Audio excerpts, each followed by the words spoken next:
Come on people, don't hate on your ISP. Okay, while some ISPs are better than others, satellite and cellular are going to be less reliable than cabled internet such as Cox or CenturyLink. I do constantly hear people complaining and blaming blindly.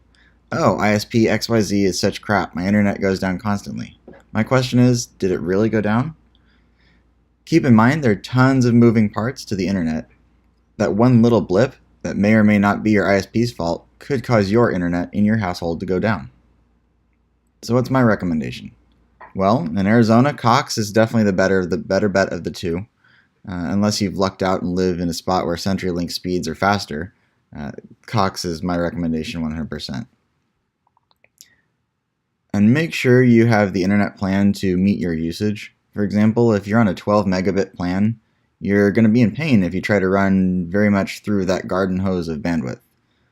There's a lot that could be discussed on internet speeds. I actually wrote a brief article on them. You can search my website for the term internet speed, or feel free to reach out to me on chat and I'll happily help you in determining the right speeds for you. The second piece, and the biggest piece since almost all of the service calls I've done, the home internet equipment was to blame, not the provider. Make sure that you have good in-home internet equipment. And by that, I mean none of this consumer-grade crap that's fast for 10 minutes and then dies when you add 30 devices.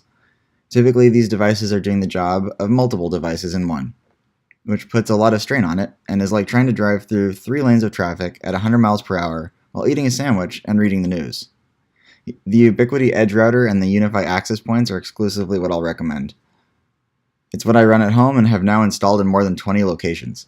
They're a fraction of the price of a quote-unquote high-end consumer router like the Netgear Nighthawk, and will outperform them any day. They do require a little bit of technical know-how to set up, but once they're set up, they are amazing.